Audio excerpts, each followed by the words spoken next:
আপনারা দেখছেন 24TV2। এবার এডিসি ভিলেজ নির্বাচনকে সামনে রেখেই কংগ্রেসের দাপটে নেতা সুদীপ রায় বর্মন ও বিরোধী সিনহারা তারা নিজেদের পায়ে শক্তি মজবুত করার জন্য এবার গুটি সাজিয়ে ময়দানে নামতেই এবার তৎপরতা। একদিকে বিজেপি, অন্যদিকে কংগ্রেস।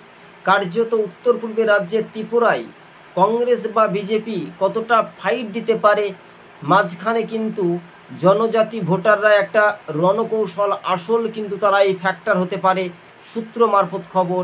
কেননা 2026-এ হতে পারে কিংবা 2025-এ শেষের মাঝামাঝি দিকে হতে পারে বলে এমনটাই খবরের ইঙ্গিত আমরা পাচ্ছি। তবে কংগ্রেসের বিধায়ক সুদীপ রায় বর্মন তার নিজ বিধানসভা এলাকায় কংগ্রেসের সমর্থকদের কিন্তু একটা প্রচার তুঙ্গে শুরু হয়ে যাচ্ছে। আগামী দিন কিন্তু প্রস্তুত হচ্ছে ত্রিপুরাতে বিজেপির শাসন কতটা মানুষ নিরাপত্তা পাচ্ছে এবং সেটাই নিয়ে বিরোধী বনাম শাসকের রাজনৈতিক চর্চা। 24TV2 ইউটিউব চ্যানেলটি ভালো লাগলে সাবস্ক্রাইব করে সঙ্গে থাকবেন। আজকে ছিল আমাদের এই পর্যন্ত প্রতিবেদন। দর্শক বন্ধুগণ সকলে ভালো থাকবেন, সুস্থ থাকবেন। ধন্যবাদ। উত্তর পূর্বের রাজ্যে ত্রিপুরা।